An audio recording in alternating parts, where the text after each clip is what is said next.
রাজ্য জুড়ে বাড়ছে নারী নির্যাতন ও ধর্ষণের ঘটনা। মুখ্যমন্ত্রী মহিলা হয়েও কিছু ভাবছেন না, ফলে তার সরকারে থাকার কোনো অধিকার নেই বলে জানান জেলা বিজেপি মহিলা মোর্চার সভানেত্রী সাবিত্রী বর্মন। রাজ্যে বিজেপি ক্ষমতায় এলে পর্যটন শিল্প বিকাশে তৈরি হবে শান্তির বাতাবরণ। মালবাজারে এ মন্তব্য করেন কেন্দ্রীয় পর্যটন ও সংস্কৃতি দপ্তরের রাষ্ট্রমন্ত্রী প্রহ্লাদ সিং প্যাটেল। 4 মাসের শিশু সন্তানের মৃত্যুতে চিকিৎসার গাফিলতির অভিযোগ তুফানগঞ্জ মহকুমা হাসপাতালের বিরুদ্ধে। গঠন করা হয়েছে তদন্ত কমিটি। প্রমাণ হলে আইনানুগ ব্যবস্থা নেওয়া হবে।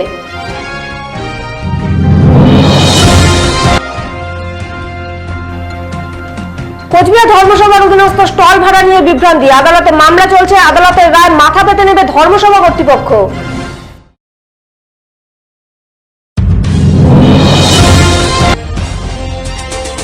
ভয়াবহ অগ্নিকাণ্ডে পুরো ছাই হয়ে গেল খড়ের গাদা। এলাকায় দমকল কেন্দ্র স্থাপনের দাবি এলাকাবাসীর। ঘটনাটি মেখলিগঞ্জের।